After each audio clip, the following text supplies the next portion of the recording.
1700 पायरी तुम्ही या गडावरती येसाल तेव्हा पूर्णपणे या गडाची समोरची बाजू तुम्हाला पाहायला भेटते। गडाचा जो मेन गेट आहे त्या गेटचं नाव आहे महादरवाजा।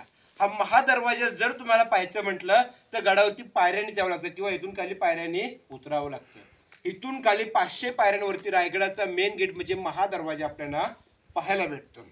गड पूर्ण पाहायचा असेल एक दिवस पुरणार नाही, कारण या गडाचं पूर्ण क्षेत्र 1200 एकर मध्ये विस्तारलेलं आहे। पण तुम्ही माझ्यासोबत एक तासाभरामध्ये काय पाहू शकता, ह्या रायगड किल्ल्याचा प्लेन भाग, सपाटी भाग, ज्या भागावरती ह्या इमारती उभ्या आहेत तो परिसर एकूण 100 एकर मध्ये विस्तारलेला आहे। ह्या रायगड किल्ल्याची समुद्र सपाटीपासून हाईट आहे 2851 फूट। पायथा ते माता ही उंची आहे 1375 फूट। म्हणजे जिथे रोपे बसलात रोपेत येतपर्यंत आलात हे 1375 फूट उंचावरती आलेले आहेत। या गडाचं मूळ नाव होतं रायरीचा डोंगर। रायगड किल्ल्याचं मूळ नाव होतं रायरीचा डोंगर। पण सर हा डोंगर होता ना तो छत्रपती शिवरायांचा नव्हता, जावळी खोऱ्यातील चंद्रराव मोरे यांच्या ताब्यात होता। महाराजांनी हा गड 15 मे 1656 ला जिंकून घेतला। जेव्हा गड जिंकला तेव्हा इथं काही नव्हतं, फक्त हा एक डोंगर होता आणि रायरी डोंगर या नावाने हा डोंगर ओळखला जात होता। छत्रपती शिवरायांनी याच्यावरती 14 वर्ष बांधकाम केलं। साहेब 14 वर्षात बांधलं काय माहितीये काय? अशा 350 इमारती, 84 पाण्याच्या टाक्या आणि 11 मोठमोठी तलाव, गुळ, चुना आणि शिशामधलं त्या काळचं बांधकाम आहे। आज आपण वाळू, सिमेंट किंवा रेती वापरतो। आर्किटेक्ट होते हिरोजी इंदुलकर, ज्यांनी गड बांधला त्यांचं नाव होतं हिरोजी इंदुलकर आणि त्यांच्या नावाची पाठी पुढे आपल्याला जगदीश्वराचं मंदिर आहे त्या मंदिराच्या पायरीवरती पाहायला भेटते। सर गडावरती काही दगडी काम आहेत तर काही विटांची आहेत। जी दगडी दिसतात ती शिवकलेतली आहेत, हिरोजी इंदुलकरांनी केलेली, आणि विटांची दिसतात ती पेशवे काढले आहेत। कारण महाराजांच्या नंतर गडावरती 1733 मध्ये पेशव्यांची सत्ता आली, विटकाम गडाचं पेशव्यांनी केले। आज तुम्ही गड पाहताय पण या गडावरती कुठे छत दिसते का? एक प्रश्न पडला असेल की त्या काळात या गडावरती छत होतं की नव्हतं? तर त्या काळात या गडावरती सागाची लाकडं आणि कुंभाराने घडवलेली मातीची कौलं होती। 10 मे 1818 ला इंग्रजांनी या गडावरती तोफेचा भडीमारा केला आणि गड उद्ध्वस्त करून टाकला। इतिहासाच्या नोंदीप्रमाणे त्यावेळी जी या गडाला लागलेली आग होती ती पूर्णपणे किल्ला 11 दिवस जळत होता। आज फक्त इथे आपण पडलेल्या इमारती पाहणार आहोत, छप्पर कुठे पाहायला आपल्याला भेटणार नाही। आता आपण गड बघायला सुरुवात करणार आहोत। ज्या दरवाज्यातून तुमची एंट्री झाली याचं नाव आहे मेना दरवाजा। मेना म्हणजे मेन नाही, मेना हा पालखीचा प्रकार असतो, स्त्रियांसाठी असतो मेना, पॅकबन असतो तो। या मेना गेट पासून ही दगडी भिंत सुरू होते आणि जिथे ही दगडी भिंत संपते तिथे एक असाच गेट आपल्याला पाहायला भेटतो, त्या गेटला नाव आहे पालखी गेट। मेना आणि पालखी प्रकार एकच, पण मेना बंदिस्त असते, पालखी ओपन असते। मेना स्त्रियांसाठी असते, पालखी पुरुषांसाठी असते। या मेना दरवाज्यातून ज्या महाराजांच्या ज्या राण्या असायच्या ना त्या पॅकबन मेन्यामध्ये बसून येणं जाणं करत असत। आणि पालखी गेट मधून शिवाजीराजे किंवा संभाजीराजे यांची गडावरती पायी पालखी आली तर त्या पालखी दरवाज्यातून यातून गडाच्या बाहेर पडायचे असेल तरी पण त्या दरवाज्यातूनच बाहेर पडायची। पालखी दरवाजा ते मेना दरवाजा यांच्या दरम्यान ही दगडामध्ये सरळ आडवी भिंत गेले। एकाला एक लागून असे 6 दरवाजे आहेत आणि एकाला एक लागून 6 सेम टू सेम महाल आहेत। या महालांना इतिहासामध्ये म्हटलंय राण्यांचे महाल। राण्यांचे महाल म्हटलं तर छत्रपती शिवरायांना एकूण राण्या होत्या 8। नाव होती सईबाई, सोयराबाई, पुतलाबाई, काशीबाई, सगुणाबाई, सकवारबाई, लक्ष्मीबाई आणि गुणवंतबाई अशा एकूण शिवरायांना 8 राण्या होत्या। आणि या रायगडावरती या ठिकाणी तुम्हाला 6 महाल पाहायला भेटतात। एक प्रश्न पडतो की शिवरायांना राण्या 8 होत्या, ह्या गडावरती 6 महाल आहेत तर उरलेल्या 2 राण्या राहायच्या कुठं? महाराजांच्या ज्या पट राणी होत्या सईबाई, या सईबाईंची देहवादनात त्यांचं निधन किल्ले राजगडवरती झालं। आज जर तुम्ही राजगडवरती गेलात तर तुम्हाला त्या ठिकाणी सईबाईंची समाधी पाहायला भेटते। ज्या पुतलाबाई होत्या त्या खाली पाचड गावामध्ये राहायच्या। पाचड गाव तुम्हाला रस्त्यात येताना लागलं असेल, रोपेपासून 3 किलोमीटर वरती आहे आणि त्या गावामध्ये राष्ट्रमाता राजमाता जिजाऊंची समाधी आणि वाडा आपल्याला पाहायला भेटतो। कारण त्या काळात जिजाऊंना उतरत्या वयामध्ये या गडावरचा थंडी वारा पाऊस सहन होत नव्हता, त्यामुळे महाराजांनी खाली पाचड गावामध्ये जिजाऊंसाठी एक वाडा बांधला आणि त्या वाड्यामध्ये जिजाऊंच्या सेवेसाठी महाराजांच्या 3 नंबरच्या पत्नी पुतलाबाई खाली पाचड येथे राहिल्या। उरलेल्या 6 राण्या होत्या त्या 6 माळ्यात राहिल्या। पण सर राजाने ज्या 8 राण्या केल्या त्या काय हौस मौस बनून बिलकुल केल्या नव्हत्या. तर या स्वराज्याचा विस्तार वाढावा म्हणून छत्रपती शिवरायांनी 8 राण्या केल्या. मोठमोठ्या बलाढ्य आणि नामवंत सरदारांच्या मुली केल्या. अहो ज्या ज्या सरदाराची मुलगी केली तो सरदार येऊन ह्या स्वराज्यामध्ये सामील झाला आणि म्हणूनच हे हिंदवी स्वराज्य शिवराय निर्माण करू शकले. उत्तरखंडातून आले कवी भूषण काय म्हणतात की काशी हो की कला जाती है, काशी हो की कला जाती है, मथुरा में मस्जिद वस्ती. अगर शिवराय न होते तो सबकी सुन्नत बन सकती. अगर शिवराय न होते तर सबकी सुन्नत बन सकती. जर जिजामाता जन्माला आल्या नसत्या, अहो जर जिजामाता जन्माला आल्या नसत्या तर दिसले नसते आपल्या अंगणामध्ये तुळस आणि छत्रपती शिवरायांना जन्माला घातले नसते तर दिसले नसते मंदिरावरचे उंच उंच कलश, तर दिसले नसते मंदिरावरचे उंच उंच कलश. एक राणीमाला पण पाहून येऊया. राणीमाला आहेत तर ह्या मालांच्या समोर लाईन मध्ये असे तुम्हाला ओटे पाहायला भेटतात. जसं हा एक ओटा आहे, जसं हा एक ओटा आहे, असे एकाला एक लागून 6 ओटे आहेत. याला इतिहासामध्ये म्हटलं आहे दाशी ओटे. म्हणजे त्या काळातल्या ज्या राण्यांच्या दाशा होत्या त्यांची ह्या ओट्यांवरती राहण्याची व्यवस्था होती, जेणेकरून मालातून राणीने आपल्या दाशीला आवाज दिला की दाशी येथून आतमध्ये जायची. आतमधलं जे राणीचं छोटं मोठं काम असेल ते आटपून परत इथे या ठिकाणी येऊन बसायचे म्हणून याला इतिहासामध्ये दाशी ओटे असं म्हटलं जातं. तर या खालच्या बाजूला ज्या पडलेल्या इमारती आहेत ना, अष्टप्रधानांचे वाडे आहेत. अष्टप्रधान मंडळ म्हटलं तर आपल्याला सर्वांना माहिती आहे राजांच्या मंत्रिमंडळात 8 जण मंत्री होते. कारण 365 गडांचा राज्यकारभार ह्या रायगडावरून केला जायचा, कारण हे राजधानीचं ठिकाण होतं. स्वराज्याची पहिली राजधानी राजगड आणि दुसरी रायगड. त्यामुळे महाराजांनी या ठिकाणी 8 मंत्र्यांना 8 वाडे बांधले होते. इथे आपल्याला 5च वाडे पाहायला भेटतात. पण सर समोर झाड दिसते का, झाडाच्या खालच्या बाजूला अजून असे 3 वाडे आपल्याला पडलेल्या सिच्युएशन मध्ये पाहायला भेटतात. ह्या बाजूला बघा मागच्या साईडला छोटी छोटी घर आहेत ना, त्यात मंत्र्यांची टॉयलेट आहे. जशी आपण तिकडे राण्यांची पाहिजेत ना तशी याच्यामध्ये मंत्र्यांसाठी इंडियन टॉयलेट आपल्याला पाहायला भेटतात. तसंच या रेलिंगच्या आतमध्ये आपल्याला 3 खड्डे जालीवाले दिसतात बघा, दिसले का, हे शिवकालीन धान्य कोठार आहे. तुम्हाला जर स्वराज्याचं खरं धान्य कोठार माहिती असेल ना तर पन्हाळा गडावरती गंगा, यमुना आणि सरस्वती अशी 3 नाव आहेत. त्यांना 52 फूट हाईटचे आहेत. वरून धान्य टाकायचं आणि खालून काढायचं अशी त्याची रचना होती. पण हे धान्य कोठार तुम्ही पाहताय ना, हे कशासाठी होतं, ह्या रायगड किल्ल्याला एमर्जन्सी जर शत्रूने वेढा मारला तर जाण्या येण्याचे मार्ग बंद होणार. त्यामुळे ह्याच्यात जे धान्य ठेवलं जायचं तेच खाल्लं जायचं. पण शिवरायांच्या नंतर गडावरती 1733 मध्ये पेशव्यांची सत्ता आली. तर बघा महाराजांनी याचं काम चांगल्या कामाला उपयोग केला, धान्य ठेवला. पण पेशव्यांनी याच्यात कैदी ठेवली. 6 दिवस कैदी डांबले जायचे, 7व्या दिवशी बाहेर काढायचे. बाहेर काढून त्या कैद्याने त्या व्यक्तीने जो गुन्हा केलाय ना तो गुन्हा त्याकडून कबूल करून घेतला. जर त्या व्यक्तीने स्वतः केला गुन्हा कबूल नाही केला, हातपाय बांधायचे, गोंत्यात भरायचं, गोंत्याला गाठ मारायची आणि टकमुक टोकावणी खाली कडेलोट केलं जातं. टकमुक टोका रायगडावरचा कडेलोट पळणे. जर कुणी चोरी, लबाडी, गद्दारी, फितोरी, स्त्री यांची छेड काढली तर टकमुक टोकावणी खाली फेकून दिलं जायचं. मग सर हे शिवकालीन धान्य कोठार आहे आणि पेशवेकालीन कैद्यांच्या कोठड्या म्हणूनही ओळखलं जातं. समोर जाऊन पाहून घ्या, मग आपण राजवाडा पाहायला पुढे जाऊया.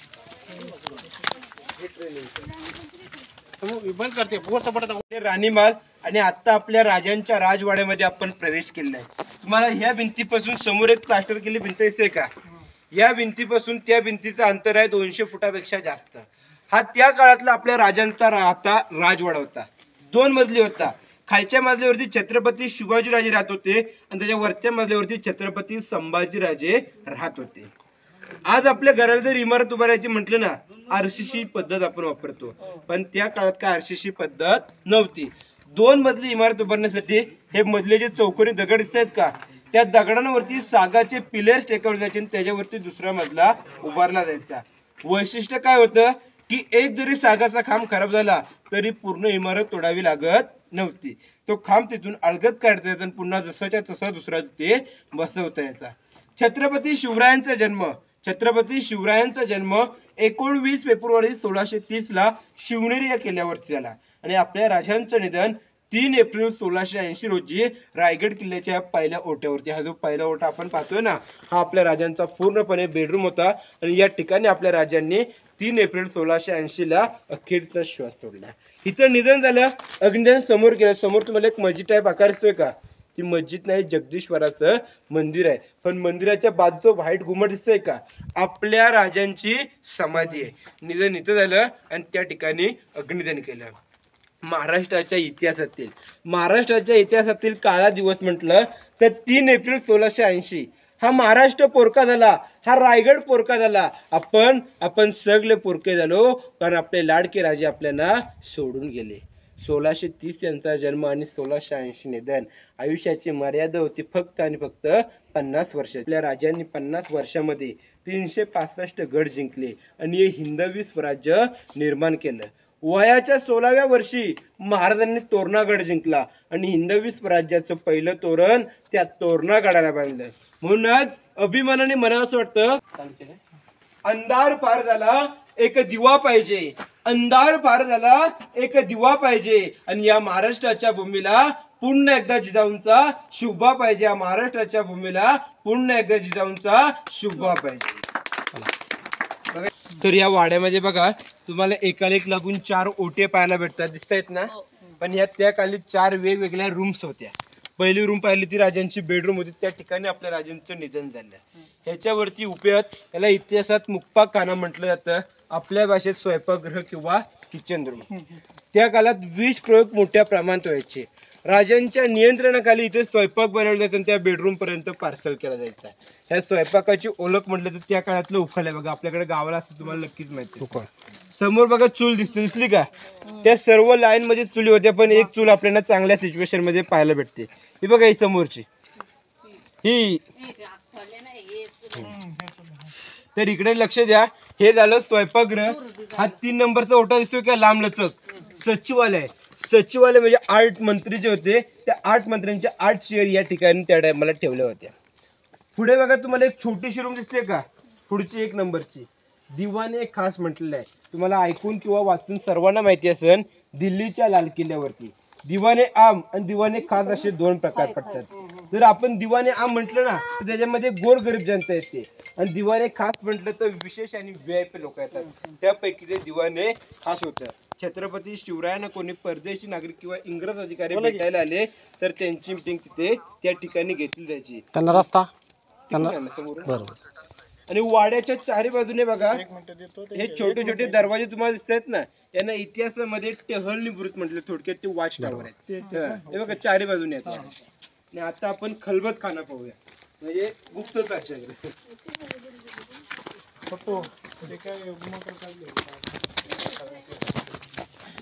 दिसत का, हे पहिले सोडले तर त्याच्यानंतरचे पुढचे 2 जोडीने आहेत बघा, दिसले का. तो आहे हिरकणी कडा.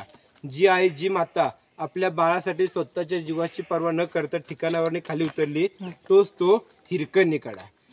त्या ठिकाणावरनी गेली म्हणून त्या बुरुजाला नाव दिलं हिरकणी बुरुज. आणि ज्या गावात उतरले त्या गावाला नाव दिलंय हिरकणीवाडी. म्हणजे जिथे तुम्ही रोपेत असलात ती हिरकणीवाडी त्या टायमाचं त्या हिरा गवळणीचं गाव होतं.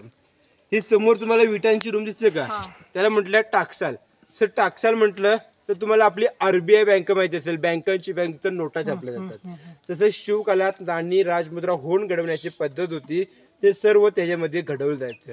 हा, जो आपला कॉइन असतो ना बँकेचा, त्या कॉइन वरती लिहिलं असतं सत्यमेव जयते. पण महाराजांची त्या काळातली राजमुद्रा होती ना, अष्टकोनी होती, आणि त्या मुद्रेवरती मजकूर असा होता, प्रतीप चंद्रलेखेव वरदे विष्णू वंदिता शहा सुनो शिवशैषा मुद्रा भद्राय राजते. ह्या मुद्रेचा अर्थ असा होता, जो की आपल्या प्रतिपदेचा म्हणजे पहिल्या दिवसाचा जो चंद्र असतो तो पौर्णिमेच्या चंद्रापर्यंत जसा कलेने वाढत जातो, तसंच शहाजीराजे यांचे पुत्र शिवाजीराजे यांचं हे हिंदवी स्वराज्य त्या चंद्राच्या कोरीप्रमाणे वाढावं ही श्रींची इच्छा आहे, असा त्या राजमुद्रेचा अर्थ होता. समोर बघा तुम्हाला डिझाईन टाईप इमारत का खालची दगडी 7 मजली होती, एकावर एक 7 मजली. त्याला इतिहासात विजय स्तंभ असं म्हटले. बाळाला मागे घ्या. राजे कुठले गड किल्ले जिंकून आले किंवा कुठे विजय मिळवला तर विजयाचं प्रतीक म्हणून त्याच्या वरच्या मजल्यावरती भगवा ध्वज फडकावला जायचा आणि मशाली पेटवल्या जायच्या, जेणेकरून तिथल्या आजूबाजूच्या खेडोपाड्यातल्या गावातल्या लोकांना समजलं पाहिजे की आपले राजे कुठली तरी लढाई जिंकले आहेत, कुठेतरी विजय मिळवलेले आहेत. म्हणून विजयाचं प्रतीक म्हणून त्या इमारतीचं नाव विजय स्तंभ आहे. इकडे वीटकाम आणि विटांच्या खाली दगडी काम दिसते ना, हे सप्त मनोरे आहेत. ज्या महाराजांच्या ज्या राण्या असायच्या त्या दुपारच्या वेळेत विश्रांतीला हवा घ्यायला ह्या मनोऱ्यात नेऊन बसायच्या. पैठणी कापडाने मखमली फुलाने मनोरे पूर्णपणे सजवले असायचे. सायंकाळच्या वेळी या मनोऱ्यातनी 420 दिवे लावले जायचे. एवढं वैभव सजवल्याच्या नंतर आणि त्याच्यात राणे असल्याच्या नंतरने त्याचं जे प्रतिबिंब असायचं ते खालच्या गंगासागर तलावामध्ये उभे पडायचं. समोर बघा तुम्हाला कमानी टाईप दगडी इमारत का, एकावर एक 5 मजली होती. सज्जा म्हटलेलं आहे. सज्जा म्हटलं तर आपलं घर असतं आणि त्या घराला एक मागची बाजू किंवा पुढची बाजू असते, गॅलरी असते हवा घेण्यासाठी. तशी ती एकावर एक 5 मजली छत्रपती शिवरायांची बाल्कनी होती. पाठीमागे राजवाडा आणि समोर त्यांची बाल्कनी. राजे दुपारच्या वेळेत विश्रांतीला हवा घ्यायला ते इमारतीच्या 5व्या मजल्यावर यायचे आणि 5व्या मजल्यावरनी विश्रांती घेत हवा घेत घेत इथल्या आजूबाजूच्या गड किल्ल्यांची खेडोपाड्यांची टेहळणी पाहणी करायची. या ठिकाणी जो तुम्हाला आयताकृती चौकोन दिसतोय का समोरचा, याला इतिहासात म्हटलं गेलंय खलबतखाना, चेंबर फॉर सेक्रेट डिस्कशन. ह्याचे प्रमुख होते बहिरूपी बहिर्जी नाईक. कुठल्याही राज्यात जाऊन ते वेषांतर करण्यात पटायत होते. 18 भाषा त्यांना येत होत्या. कुठे जायचे तिथल्या बातम्या आणायचे आणि त्या बातम्या मार्गाने याच्या आतमध्ये दिल्या जायचे. ह्याच्या आतमध्ये अजून एक सेक्रेट रूम आहे. जेवढी वरती असते ना तेवढीच खाली रूम आहे. हा, तो कोपरा दिसतोय बघा, तिथून खाली उतरायला रस्ता आहे. 11 पायऱ्या आहेत उतरायला. त्या पायऱ्या उतरल्याच्या नंतर जेवढी वरती रूम आहे तेवढीच खाली आपल्याला अंधारी रूम पाहायला भेटते, जिथं गुप्त चर्चा केली जायची. आता इकडे मी तुम्हाला तलाव दाखवणार आहे, फक्त बाळानं हाताला पकडा. ही पण त्यांची रूम होती इकडची, सिक्रेट रूम, सिक्रेट होती पण.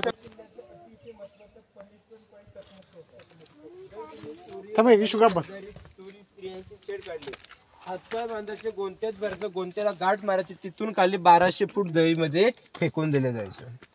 या ठिकाणी जे तलाव पाहताय ना तुम्ही, याचं नाव आहे गंगासागर तलाव. याचं वैशिष्ट्य असं आहे की छत्रपती शिवरायांच्या राज्यात 6 जून 1674 ला रायगडावरती पार पडले. या राज्याभिषेकासाठी आज काशीवरून गांगाभट्टी नावाचे पंडित आले. त्या पंडितांनी काशीवरून येताना 7 नद्या 7 समुद्रांचं पाणी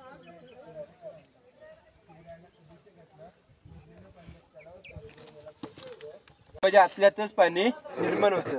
पण गडावरचे मोठमोठे कार्यक्रम असतात ना, शिवराज्याभिषेक, शिवजयंती, पुण्यतिथी, अजून काही कार्यक्रम असतात.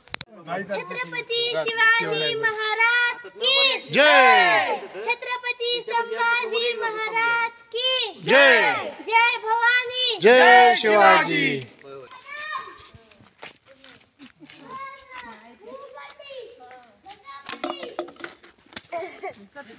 परिसर तुम्हाला दिसतोय ना, हा त्या काळातला महाराजांचा दरबार आहे आणि समोर महाराजांचं सिंहासन. याच ठिकाणी राजांचा राज्याभिषेक सोहळा 6 जून 1674 मध्ये मोठ्या थाटामाटामध्ये पार पडला होता आणि दरवर्षी सालाबाद प्रमाणे 6 जूनला या ठिकाणी राज्याभिषेक उत्सव संपन्न केला जातो. पण त्या काळातलं जे महाराजांचं सिंहासन होतं ना, ते 32 मणाचं सोन्याचं होतं. तुम्ही जर 1 मन म्हणाल ना, तर त्या 1 मणाचं वजन होतं 40 किलो. पण 32 मन म्हणाल तर 1280 किलोचं छत्रपती शिवरायांचं रत्नजडीत सोन्याचं सिंहासन होतं. औरंगजेबाचा सरदार जुल्फिकार खान याने 3 नोव्हेंबर 1689 ला त्या रायगडावरती येऊन या ठिकाणावरनी आपल्या राजांचं सिंहासन लुटून नेले. 3 नोव्हेंबर 1689 ला. कोणी? संभाजी राजांच्या याच्या कैदेच्या नंतर. कोणी? औरंगजेबाचा सरदार जुल्फिकार खान. आज समोरचं जे सिंहासन तुम्ही पाहताय ना, राजांचे 13वे वारसदार. तुम्हाला कोल्हापूरचे संभाजीराजे नक्कीच माहिती आहे. त्या संभाजीराजांनी 6 जून 2009 ला समोरचं सिंहासन बसवलेलं आहे. पंचधातूचं आहे आणि 600 किलो वजनाची ती मूर्ती आहे. सिंहासनाच्या वरचं जे छप्पर दिसतंय ना, त्याला इतिहासामध्ये मेघडंबरी असं म्हटलं जातं. ती मेघडंबरी भारताचे 7वे राष्ट्रपती डॉक्टर ज्ञानेंद्र सिंग यांनी 1985 ला ती वरची मेघडंबरी बसवलेली आहे. जो गेट तुम्ही पाहताय ना, त्या गेटचं नाव आहे नगरखाना गेट. तुम्ही गेट ऑफ इंडिया नक्कीच पाहिला असेल मुंबईचा. गेट ऑफ इंडियाची रचना हा गेट पाहून इंग्रजांनी मुंबईला गेट ऑफ इंडिया उभारलेला आहे. ह्याच्यावरती नगारे वाजायचे. दिवसामधून 2 वेळा ह्याच्यावरती त्या टायमाला नगारे वाजायचे. एक म्हणजे सकाळी सूर्योदय झाला, ह्याच्यावरती नगारा वाजला की गडाचा मेन गेट खालचा महादरवाजा उघडला जायचा आणि सायंकाळी सूर्यास्त झाला, ह्याच्यावरती नगारा वाजला की गडाचा महादरवाजा बंद व्हायचा. एकदा महादरवाजा बंद झाला की गडावरती कुणालाही कुठूनही यायला मार्ग नाही आणि गडाच्या बाहेर पडायला मार्ग नाही, असा राजांचा त्या टायमाचा हुकूम होता. राजांच्या राज्याभिषेकाला त्या टायमाला ह्या दरबारामध्ये 6,000 लोकांची उपस्थिती होती. तुम्ही राज्याभिषेकाचं छायाचित्र कोणी पाहिले का? राज्याभिषेकाचं हो पाहिलं. त्याच्यामध्ये एक व्हाईट कॅप घातलेला इंग्रज आपल्याला महाराजांना मुजरा करताना दिसतो. पहिला इंग्रज असतो हा आपल्या राजांसमोर झुकलेला असतो. त्याचं नाव असतं हेनरी ऑक्झिंग्टन. त्या टायमाला राज्याभिषेकासाठी गडावरती येतो आणि येणाऱ्या जाणाऱ्या पाहुण्यांच्या स्वागताला, शिवभक्तांच्या स्वागताला या गेट समोर महाराजांनी 2 हत्त्यांनी 2 घोडे सजवून ठेवले असतात. तो इंग्रजांचा वकील गेट समोर येतो, हत्ती पाहतो, घोडे पाहतो, आश्चर्यचकित कन्फ्युज होऊन जातो. तो असं म्हणतो की मी 2 पायाचा माणूस आहे, 2 पायाचा माणूस आहे.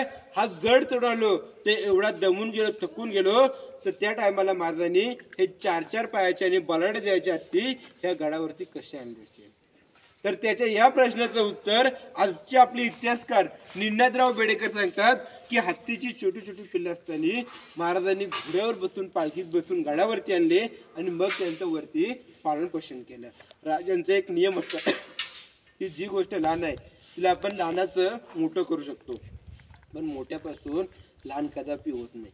जर त्या टायमाला त्यांनी लहान हत्ती वरती आणले नसते तर आजपर्यंत आपल्यापैकी मोठ्या हत्ती कोणही वरती आणू शकत नव्हतं. छोटी छोटी वरती पिल्ले आणलीत, त्यांच्यासाठी एक घर बांधलं, त्याला हत्तीशाला म्हणून ओळखलं जातं. आता इथं आर्कोलॉजिकलचं ऑफिस भरतं, त्यामुळे आपल्याला आज जाता येत नाही. एक तलाव बांधलं, ते तलावाला हत्ती तलाव म्हणून नाव दिलेलं आहे. पायी यायच्या रस्त्यावरती ते तलाव आपल्याला पाहायला भेटतं. राज्याभिषेकाची तारीख असते 6 जून 1674 आणि राज्याभिषेकाच्या दिवशी राजे सकाळी पहाटे 4 वाजता उठतात. 4 वाजता उठून आपल्या राजवाड्यामध्ये, जिथे मी तुम्हाला बाटप दाखवलं ना, ते स्नान करतात, अंगावरती वस्त्र परिधान करतात, गळ्यात कवड्याची माल, कपाली चंद्रकोर आणि डोक्यामध्ये जिरे टोप घालतात आणि या राजमार्गाने राजांची मिरवणूक हत्तीच्या अंबारीत बसून जगदीश्वराच्या दर्शनाला जाते. अहो, राज्याभिषेकाचा दिवस असतो, राजे छत्रपती होणार होते, पण या दिवशी पण देवदेवतांना विसरले नव्हते. हत्तीच्या अंबारीतून राजांची मिरवणूक जगदीश्वराला जाते. जगदीश्वराचं दर्शन घेतात, आई शिरकाई देवीचं दर्शन घेतात, शिरकाई देवीला साकडं घालतात आणि या राजमार्गाने राजांची मिरवणूक या दरबारात येते. साहेब, या दरबारात आल्याच्या नंतरनी 6,000 लोक इथं बसले असतात, 6,000 प्रजा इथं बसली असते. राजांची एंट्री होतात, 6,000 प्रजा आपल्या जागेवरून उठते, डोक्यातला फेटा काढते आणि महाराजांना मानाचा मुद्रा करते.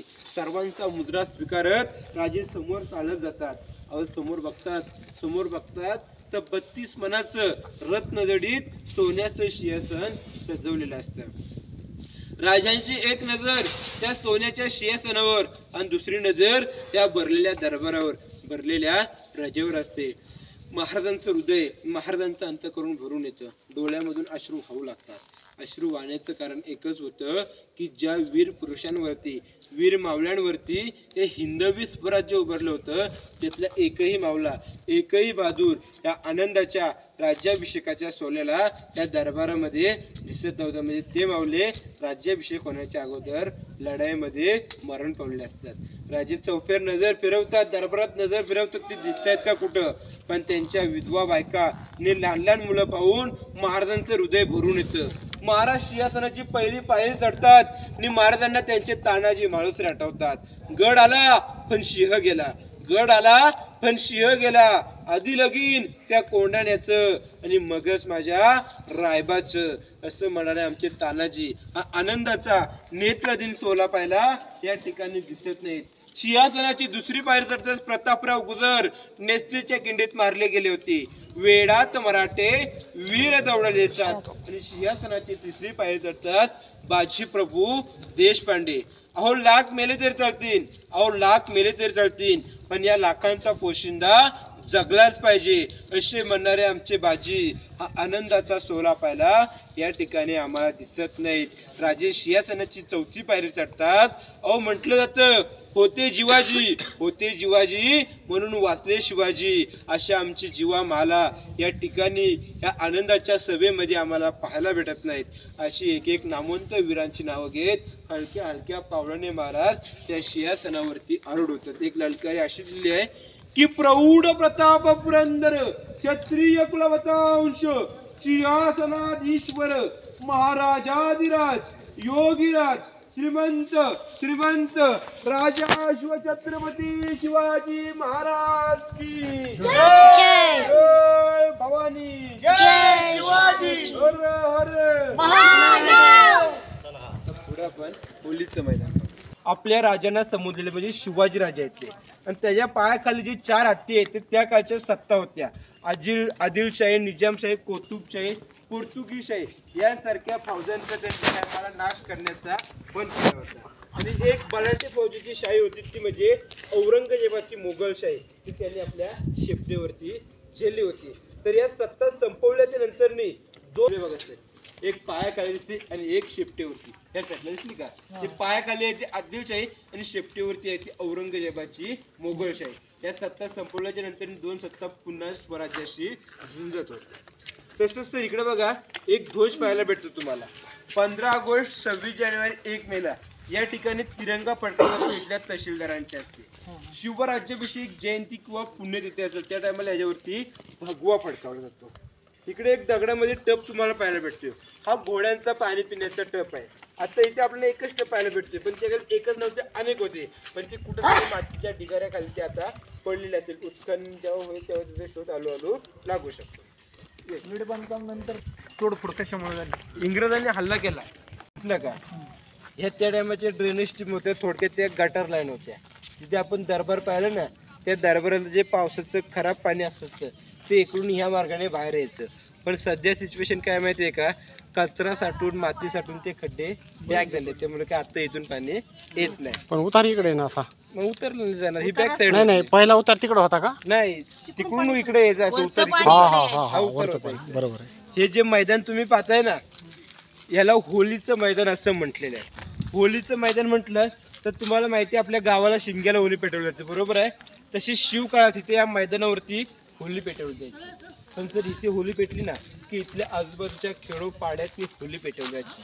इथे होली पहिली पेटली जायची कारण हे राजधानीचं ठिकाण होतं आणि मानाची होली इथली रायगडावरती. राजे पेटत्या होळीत एक नारळ टाकायचे आणि जो कोणी बहादूर, जो कोणी मावला आपल्या स्वतःच्या हाताने होलीतून नारळ बाहेर काढेल त्याला हातातला 1.25 किलो सोन्याचा कडा, 1 घोडा आणि डोक्यामधला फेटा बक्षीस दिला जायचा. होलीतून नारळ संभाजीराजे जेव्हा वयाचे 9 वर्षाचे होते ना तेव्हा त्याने बाहेर काढला होता. शिवरायांनी आपल्या स्वतःच्या मुलाशी तेच बक्षीस दिलं होतं. 1.25 किलो सोन्याचा कडा, 1 घोडा आणि डोक्यामधला फेटा बक्षीस दिलं होतं. तरी समोरची जी महाराजांची प्रतिमा पाहताय ना, महाराष्ट्र राज्याचे पहिले मुख्यमंत्री यशवंतराव चव्हाण आणि इंदिरा गांधी यांनी 1974 साली ही प्रतिमा या ठिकाणी बसवलेली आहे. प्रतिमेच्या वरचं छत्र आहे ते 2 जून 2012ला सातारचे उदयनराजे भोसले आणि संभाजी भिडे गुरुजींच्या हस्ते वरचं चित्र बसवण्यात आलं. पण तरी त्याचं वैशिष्ट्य एक आहे, ॲक्च्युली ही प्रतिमा जिथे आपण सिंहासन पाहिलं ना त्या सिंहासनाची ते स्थापना करण्यात येणार होती. पण ही प्रतिमा इथं बसवण्यामध्ये एक कारण असं होतं की आपले राजे 32 मनाच्या सोन्याच्या सिंहासनावर बसले तरी पायामध्ये जोडे वापरत नव्हते, चपला वापरत नव्हते. आणि ही प्रतिमा तयार करणाऱ्या शिल्पकाराने महाराजांच्या पायात जोडे चपला तयार केलेले आहेत म्हणून ही प्रतिमा तिथे न बसवता येते या ठिकाणी बसवण्यात आली. ही समोरची बाजारपेठ आहे. लांबी 800 फूट आहे, रुंदी 40 फूट आहे. दुकान आहेत 44. या बाजूला 22, या बाजूला 22 अशी 44 दुकान आहेत. एका दुकानाचे 3 भाग पडतात. दुकानदाराने पाठीमागं राहायचं, मध्ये साहित्य ठेवायचं, पुढून विक्री करायची अशी या बाजारपेठेची रचना होती. बाजारपेठेतून रस्ता सरळ पुढे गेले जगदीश्वराला. सर तुम्ही जगदीश्वराचं मंदिर इथून पाहता, इथून तुम्हाला ती मस्जिद दिसते की नाही? पण खऱ्या अर्थाने मंदिरात प्रवेश करताल शिवलिंग आणि महादेवाची पिंड पाहायला भेटते. पण एक प्रश्न पडतो की मंदिर असून आकार मस्जिद टाईप का ठेवले? तर त्या टायमाला महाराजांनी ओळखलं होतं की जर कोणी मुघल या गडावरती आले ना तर त्या मंदिराची तोडफोड होईल, कारण त्या मुघलांना वाटलं पाहिजे की ती आपल्यासाठीची मस्जिद आहे. या उद्देशाने मंदिराचा आकार मस्जिद टाईप ठेवण्यात आलेला आहे. मंदिराच्या बाजूला व्हाईट घुमट दिसते ना, आपल्या राजांची समाधी आहे.